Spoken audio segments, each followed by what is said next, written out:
Okay guys, let's do a quick constraint setup. We've got this pose and this great shot from Diana where we're going to have this character, Stuart, push this box. We've already set the box up so that it rotates on this far corner, so as he pushes it, we can get a little bit of rotation with that. So the first thing we're going to do is create a locator. Create locator. And we're going to name it L-arm Loki. So I'm going to select the left arm. I'm going to command select the left locator, and I'm going to snap them together with this snap button. So now they're both in the exact same place. You can tell because when I select the locator, it's right there, and when I select the control, they're right on top of each other. So this is where we want the locator to be. So now that I've got one locator, I'm going to create insurance in case we want to slightly adjust our hand pose on there. It's always good to have more than one locator. So I'm going to duplicate my locator. I'm going to take the second one and I'm going to make it a child of the first one. I'm going to come down here. Now I'm going to make these the children of the box. So wherever rotation we do on the box, the locators will follow. So I'm going to use my middle mouse button, drag them into box 2. So when we open that up, now wherever the box goes, the locators will also go. So I'm going to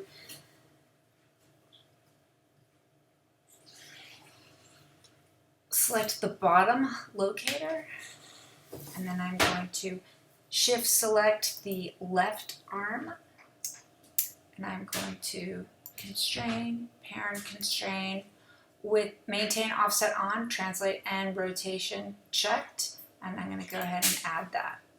So now when I move the box, sorry, I have magnet on. So now when I move the box, the arm goes with it. Okay, so let's do the same thing for the right side. Oops, select this. So I'm going to again create a locator. I'm going to go create locator. I'm going to label this locator R-arm Loki. I'm going to select the IK control.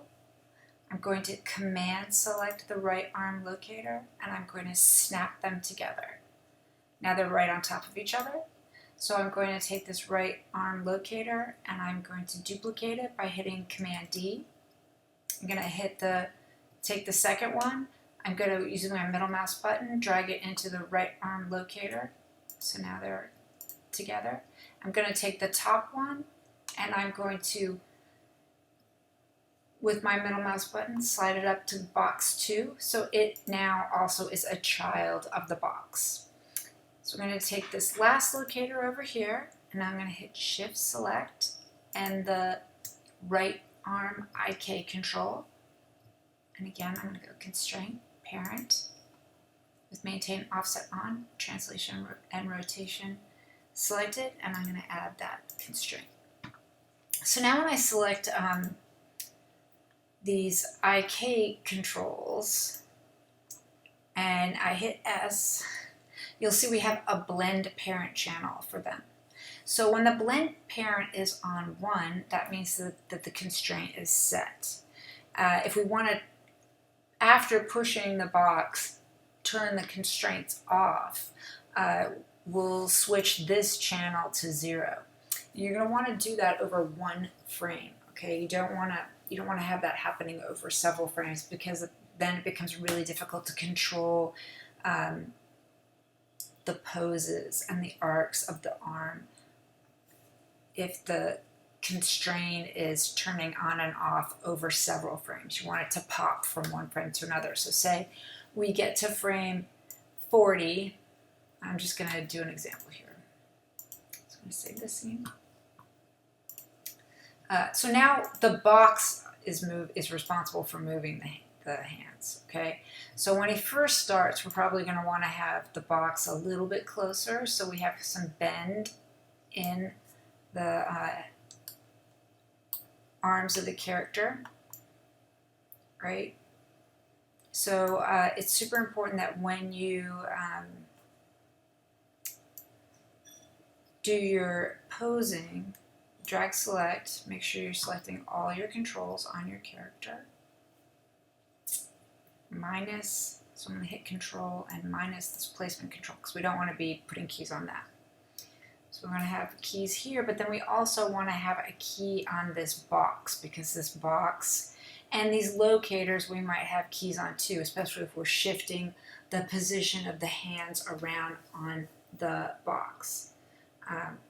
Say he pushes, steps back, and then pushes again. We'll want to have keys on those as well. So I'm going to create a selection set with all of these things that will have keyframes on them, so that when we set our keys, we're set in the blocking phase, that the keys are on all the objects that are being animated. So I have all my curves and controls on the character set. So I'm going to hit Command and select each one of these locators and then this box. And then I'm going to come down here in A Tools or in Animbot if you're using that one. You can click this open and create a button which we'll call All Block.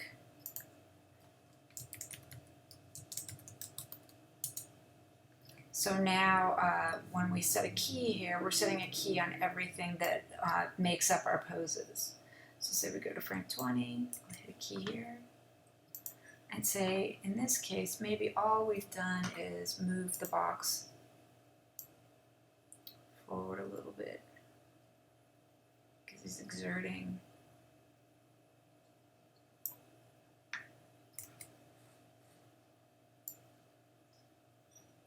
Oh, do I still have that on? Yeah.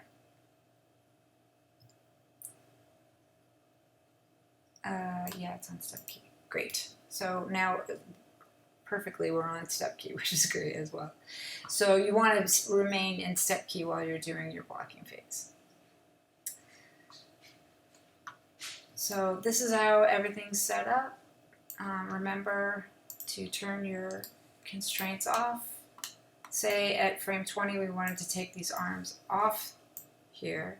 We would want to set a key here on the blend parent and also on these translation and rotation channels, which are currently constrained. So I'm just going to key selected there. I'm going to go to frame 21. I'm going to key these right here again, and then I'm also going to key this as off. Right? So now, 30 as an example. Now it's possible to move these guys off and have him, reposition his hands somehow. But it will, let's, S.